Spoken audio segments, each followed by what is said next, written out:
a blessed day to all of us. Church, in every single week, millions of Christians around the globe stand to their feet and recite words that have echoed down through 17 centuries of history. We say them without thinking sometimes, don't we?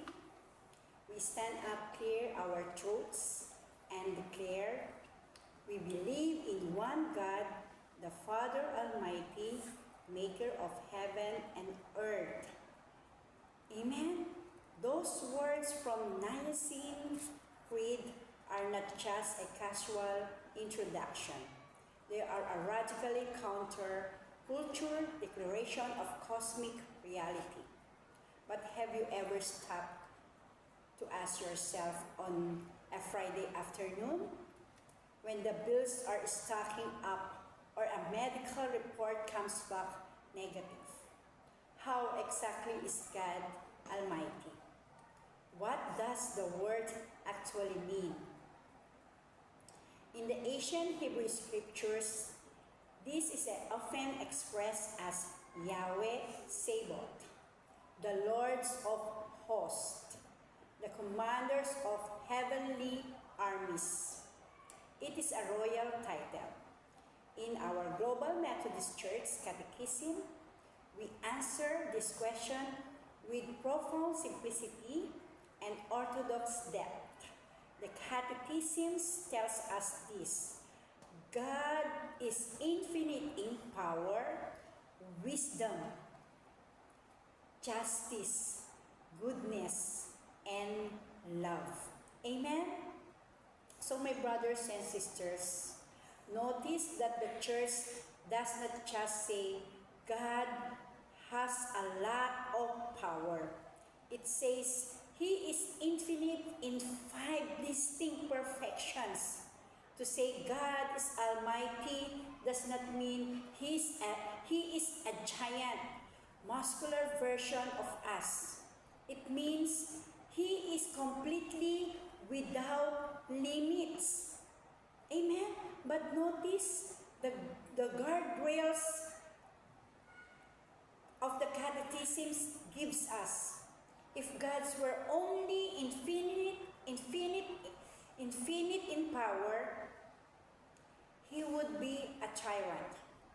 If He were only infinite in love, He would be powerless to fix a broken world.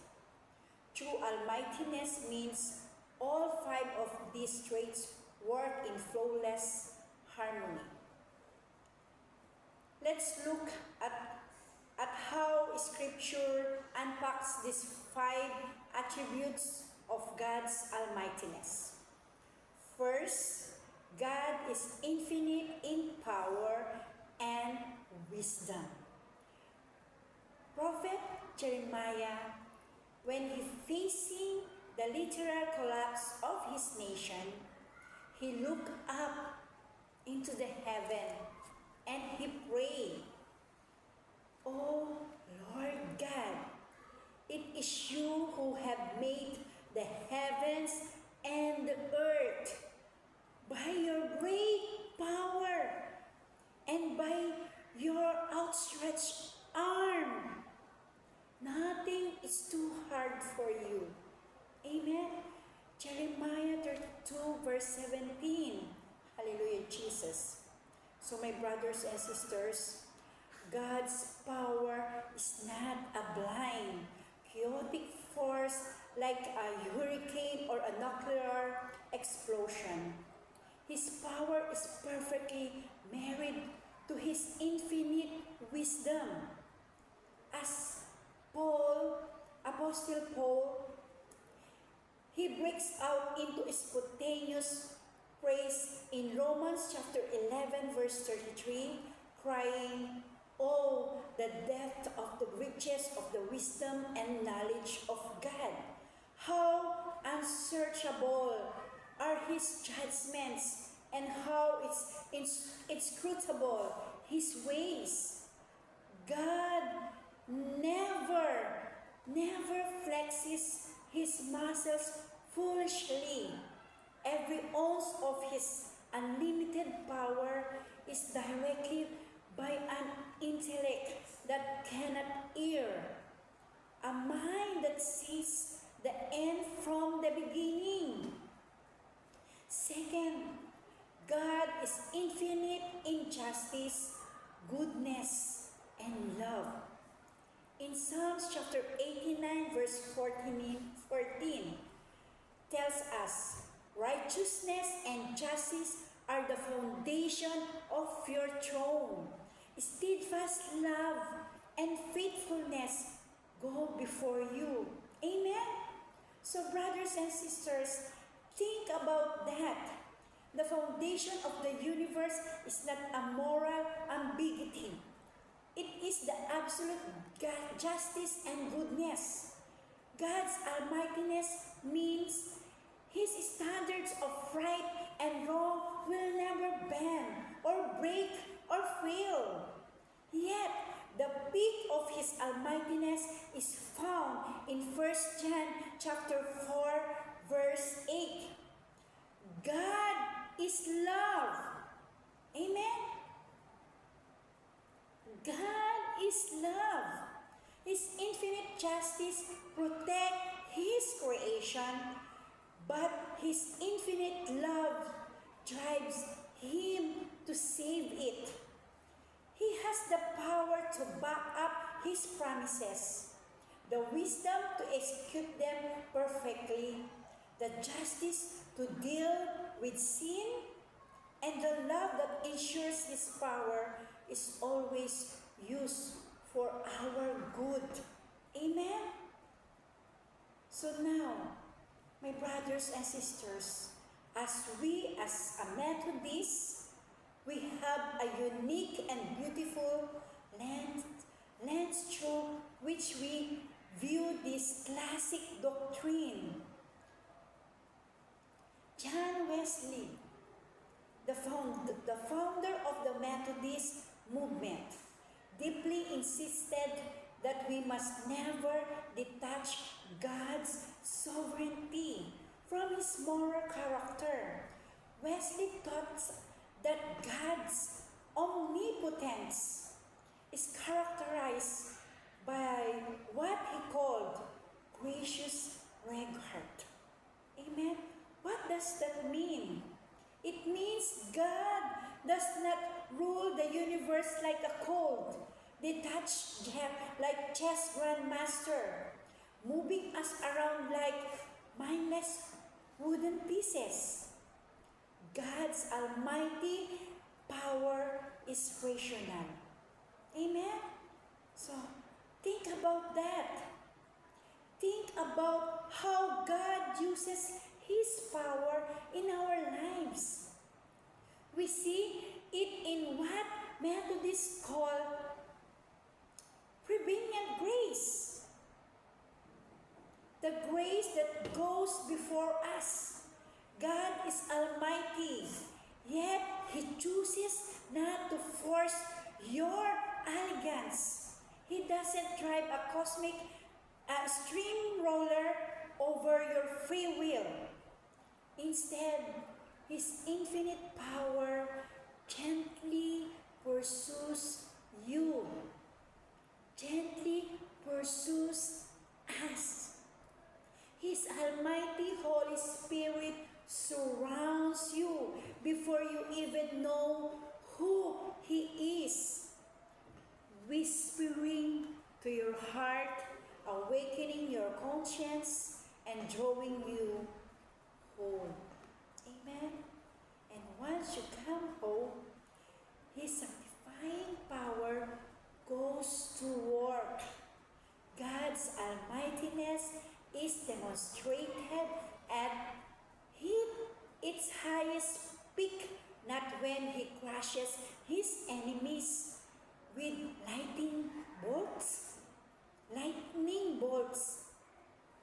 but when He takes a broken, sinful, messy human heart and transfer it into the likeness of Jesus Christ. Amen? So my brothers and sisters, true power is not the ability to destroy. True power is the ability to redeem and make us holy. Amen. Hallelujah, Jesus. So, what difference does this make, my brothers and sisters? Why does it matter that we fundamentally believe in a God who is infinite in power, wisdom, justice, goodness, and love? How does this change our Monday morning or your Monday morning? Amen? So my brothers and sisters, first, it means there is no fear in trials. So remember this. It means there is no fear in trials. If God's infinite in power and infinite in love, then you can rest securely. When your life spirals out of control, the universe is not spiraling out of control. The commander of the heavenly hosts is your loving Father, our loving Father. Amen? He loves you. He loves us. So He loves you. He loves us with an infinite love. And He has the infinite power to sustain you, to sustain us through the storm. You do not need to panic. Amen? So we did not need to panic because love is our God. Love is our God. Amen? So, second, it means there is no hiding from grace. So remember this, my brothers and sisters. It means there is no hiding in grace. No hiding from God, from grace, because God is infinitely just and good. Your sins cannot simply be swept under the rug. Sin is real, and it destroys you, and it destroys us. But because He is infinitely loving, He took the weight of the justice upon Himself on the cross. His almighty arms were stretched out of Calvary to pay the debt. You do not have to run from Him anymore. You can run to Him. Amen? So finally, this doctrine moves us from passive observers to active participants. A God who is totally self-sufficient doesn't need us. He lacks nothing. Yet, in His almighty goodness, He chose to invite us into His mission. He empowers us by His Spirit to be His hands and feet. Amen? So my brothers and sisters, as a Global Methodist Church, our mission is to make disciples of Jesus Christ who worship passionately, love extravagantly, and witness boldly. Amen? We don't do that in our own strength. We do that because the Father Almighty is backing us up. Amen? We step out into a broken world knowing that the God who holds the galaxies is in a place, is the same God who holds our hands. Amen? So let us stand fast in this orthodox truth. Live in the warmth of His Wesleyan grace and walk boldly into the world, knowing that our God is indeed Almighty. Amen? Hallelujah, Jesus. So my brothers and sisters, thank you for watching and have a great day. God bless everyone. See you on my next sermon. God bless everyone.